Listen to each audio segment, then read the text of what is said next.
हाँ जी शमीम भाई। हाँ आया हूँ। की ओपनिंग हुई है, इसकी थोड़ी डिटेल बताइए। क्या डिटेल्स है, कौन सा फाउंडेशन है और किस तरह के काम होते हैं फाउंडेशन में? अस्सलाम वालेकुम, मेरा नाम अब्दुल नवीद अब्दुल रशीद शेख है। मैं एमए फाउंडेशन का प्रेसिडेंट हूँ और ये जो हॉस्पिटल हमने चालू की है इसके अंदर कुछ घाटी के डॉक्टर्स हैं और हमारे एक BHMS डॉक्टर रखे हैं जो डेली सर्विस पे रहेंगे और जो घाटी के जो डॉक्टर्स हैं हमारे तो वो में से एक विज़िट के लिए तौर पे दिन में से 2 घंटे आके जाएंगे इंशाल्लाह। और ये जो फाउंडेशन हमारा ये 7 लोगों के ऊपर है और बाकी के सब मेंबर है, ये सबकी मेहनत की वजह से ये हॉस्पिटल तैयार हुआ। जी, जैसे फाउंडेशन का हॉस्पिटल है तो लोगों के दिमाग में यही बात आती है कि पूरे तरीके से फ्री रहेगा, तो उसकी थोड़ी डिटेल बताइए। फ्री रहेगा या कुछ चार्जेस है आपके? इसके चार्जेस 20 रुपये चेकिंग फ़ीस रखे हैं हमने और जो है तो बाकी सब चीज़ें भाप वगैरह ये सब 10 रुपये, जितने भी अपने बाहर जो है एक्सरे वगैरह हो गया, लैब हो गया और ये सब चीज़ें जो है तो कम से कम कीमत में होंगे इंशाल्लाह। मेडिसिन भी मिलेंगी यहाँ पे? नहीं, मेडिसिन जो हम अभी बाहर से रखने वाले हैं, अभी इन फ्यूचर हमारा उसका प्लान है अभी उसको वो भी फ्री करने की कोशिश। किस तरीके के मरीजों को यहाँ पे देखा जाएगा? सारे जनरल चेकअप है। जनरल चेकअप जी, ये पहला आपका कदम है औरंगाबाद शहर में, क्या इसके अलावा भी कुछ और? नहीं, ये पहला कदम है हमारा। इससे पहले हमने बहुत सारे blood donation camp, eye checkup camp और जनरल चेकअप कैंप, ऐसे ये बहुत सारे इवेंट्स हमने रख चुके हैं। ये हमारा हॉस्पिटल पहली बार है। जी, आपका नाम और आपकी पोस्ट बता दीजिए। मेरा नाम अब्दुल नवीद अब्दुल रशीद शेख है, मैं एमए फाउंडेशन का प्रेसिडेंट हूँ। एमए फाउंडेशन एक नौजवानों की सोच का एक नतीजा है जो ऐसे पसमानदा हालात के अंदर में इस फाउंडेशन का 1 साल में क़याम होना अपने आप में एक अहमियत रखता है। मैं मुबारकबाद पेश करता हूँ नवीद भाई और उनकी पूरी टीम को। नौजवानों के अंदर एक ऐसा जज्बा जो ज़िंदगियों को बचाने के लिए कोशिश करना, ज़िंदगी और मौत अल्लाह के हाथ में है, लेकिन सेहत से जुड़े जितने मसाइल आज आपके और हमारे सामने इस मुल्क में और अपने शहर में स्टेट में जो हालात से हम लोग 2-4 हो रहे हैं, ऐसे वक्त में नौजवानों ने आगे आकर एक छोटा सा ट्रस्ट बना के बड़ी हिम्मत करना, आज ये छोटा कदम है, ये कदम अल्लाह ताला इसको बड़ा करने की हिदायत देगा और उसमें मदद भी करेगा। जो शख्स अल्लाह की ज़ात से उम्मीद रखता है, गुमान करता है, अल्लाह वैसे ही फ़ैसला करता है जैसे कि वो गुमान करता है।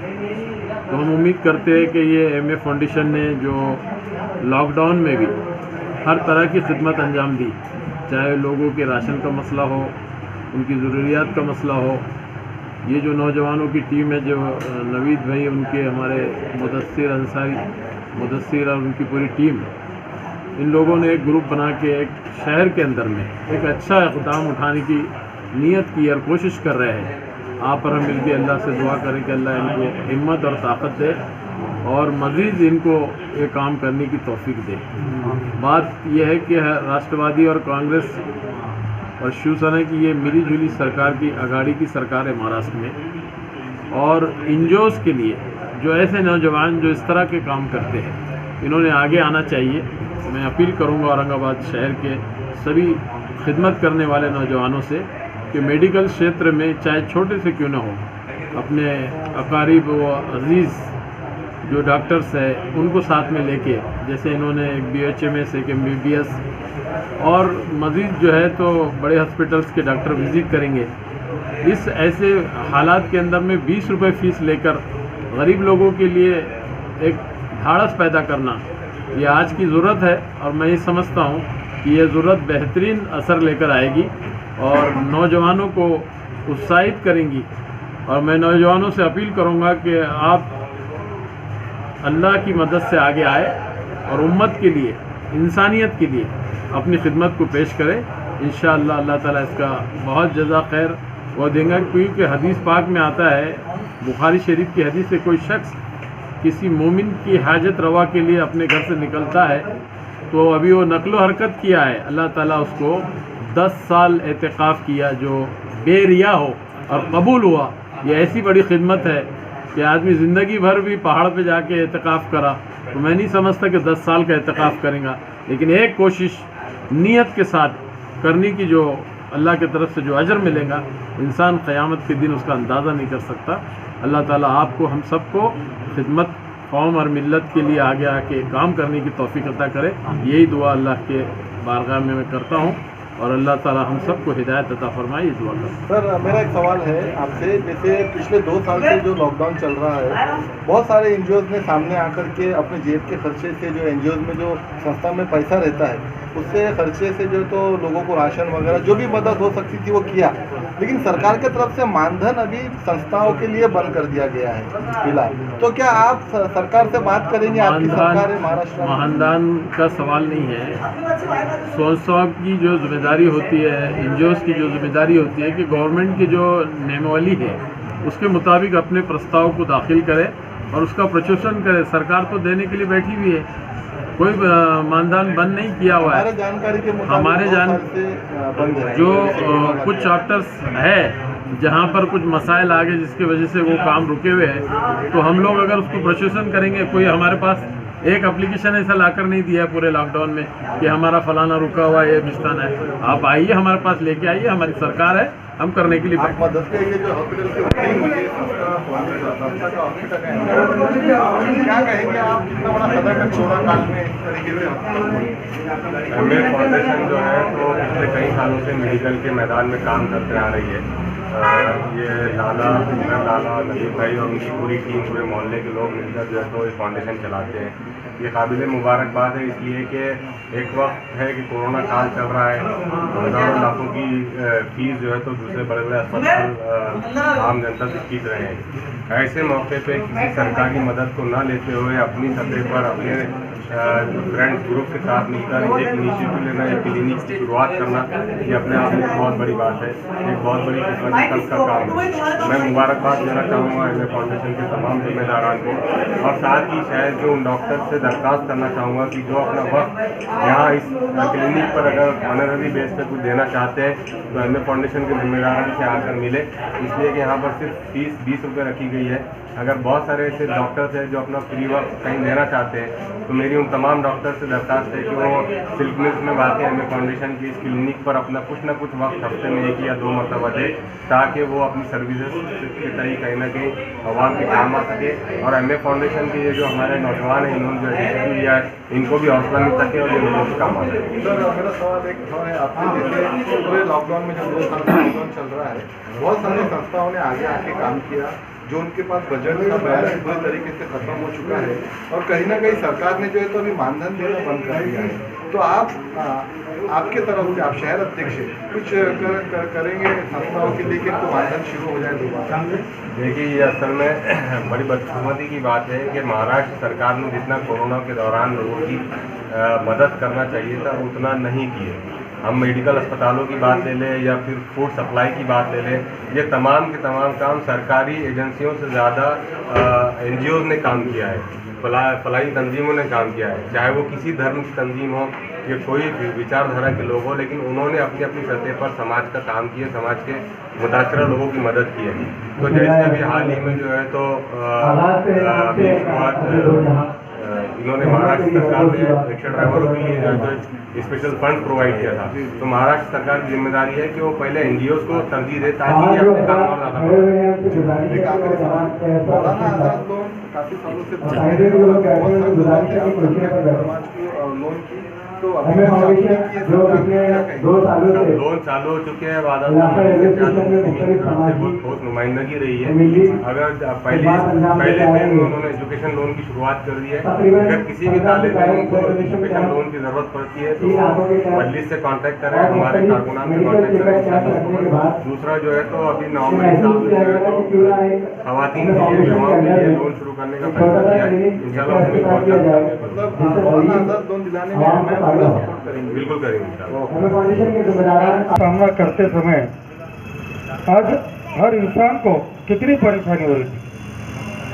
हर घर में एक पेशेंट था, हर घर में कई पूरा घर के घर पेशेंट था, मदद करने के लिए कोई नहीं था। इसलिए जरूरत है ऐसे फाउंडेशन की जो सही वक्त पर मदद कर सकता है, वो उसे आपके भाभी के साथ मैंने 29 साल में जितना समय नहीं गुजारा उतना कोरोना में गुजारा। बाहर जाने के लिए कोई चांस नहीं था, फिर घर में बैठ के करेंगे क्या। इसलिए दोनों का भी जो ये थे, दोनों ने एक दूसरे को 29 साल के बाद में अच्छा जान ली। दूसरी एक बात कहूंगा, मुझे बहुत दुख होता है, कुछ लोगों ने कोरोना अगर हो गया तो उसको पराया समझा। कोई नजदीक नहीं आता था, ऐसे फाउंडेशन के लोग, सामाजिक कार्य करने वाले लोग आगे आते थे, उसकी मदद करते थे, और घर के लोग कहते थे उधर ही जाओ, इलाज करने के बाद में आओ। घर का लोग भी नजदीक नहीं आता था। काम करते थे ऐसे लोग, काम करते थे मंच पर बैठे सभी लोग। और निश्चित ही कुछ रिश्ते में दूर हो गए, इसलिए बोल रहा हूँ कि पति पत्नी में रिश्ता कैसा होता है, एक मजबूत होता है। पति को कोरोना हो गया, भाई साहब जल्दी डिस्चार्ज होकर घर आ गए, डोर को नॉक किया, मैं आपका पति घर आया हूँ, डोर खोलिए। पति ने क्या जवाब दिया, अभी आपके 14 दिन पूरे नहीं हुए, आप उधर ही जाइए, उधर ही रहिए। बाद में 14 दिन होने के बाद में मैं आपका शोहर, मैं आपका पति हूँ, नहीं कुछ नहीं। एक तो ऐसी मिसाल है, कोरोना के बाद में, डेथ होने के बाद में अस्पताल वालों ने फ़ोन किया कि साहब ये ऐसे आपके घर के एक रिश्तेदार की डेथ हो गई। जवाब मिला कि उसको बेवारस बोल के उसका अंत्यविधि आप ही करो। इसलिए कोरोना ने बहुत कुछ सिखाया, कोरोना ने कुछ अच्छी बातें सिखाया, कुछ बुरी बातें सिखाया, लेकिन इंसानियत भी कोरोना ने सिखाया, मैं ज़रूर कहूँगा। आज जब मदद करते थे रेलवे स्टेशन पर गरीबों को, जिसको अनाज नहीं मिलता था, ऐसे फूड पैकेट, ये मानव आश्रम चौकी के पास उस चौक में हर समाज का आदमी मदद करता था, और हर किसी को कितना जो कुछ करना चाहे वो करता था। यह हमारा परिसर, मैं इसको खासतौर पर मुबारकबाद दूंगा कि इस एरिया में कोई भूखा नहीं था, हर एक को मदद दी गई, किसी ने हर तरीके से जो चाहे वो मदद की। निश्चित ही अपने इस एरिया में ऐसे अस्पताल का शुभारंभ होना, मैं समझता हूँ कि एक अचीवमेंट है। जिस समाज में हम रहते हैं उस समाज का एक रून फेंकने का जो बोलते हैं वो एक मिसाल है। कदीर मौलाना जी बोल रहे थे कि महापालिका की तरफ से एनजीओ को कुछ मदद मिल सकती है क्या। कदीर जी, सरकार अपनी है, महापालिका भी अपनी है। निश्चित ही गृह मंत्री पद आपके पास है और नगर विकास खाता शिवसेना के पास। कुछ बिगड़ गया था आपको डंडे मार के सीधा कर देते। लेकिन एक जरूर कहूँगा कि एनजीओ के लिए जो कुछ भी करना पड़ेगा, अभी एडमिनिस्ट्रेटर है नो डाउट, लेकिन वहाँ हम भी काम करते हैं, हर एक का वजन है, हर एक जन सामाजिक काम के लिए जो भी शब्द डालेंगे। अस्ति कुमार जैसे एक अच्छे कमिश्नर है, महापालिका में एक अच्छी गवर्नमेंट थी, भविष्य में अच्छी गवर्नमेंट भी आएंगी, मेयर शिवसेना का ही बनेगा।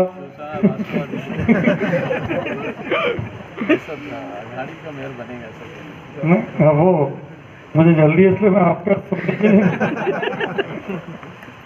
लेकिन ज़रूर एक अच्छे इस एरिया में ऐसे अस्पताल का शुभारंभ होना, हम भाग्यशाली है, आप इस एरिया के सभी लोग भाग्यशाली है।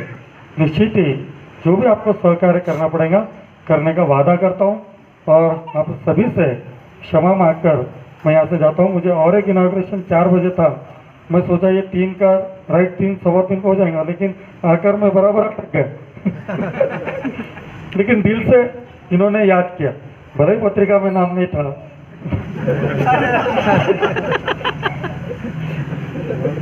लेकिन आपने दिल से याद किया और तुमने बुलाया, हम चले आए। शुक्रिया। जय हिंद, जय भारत।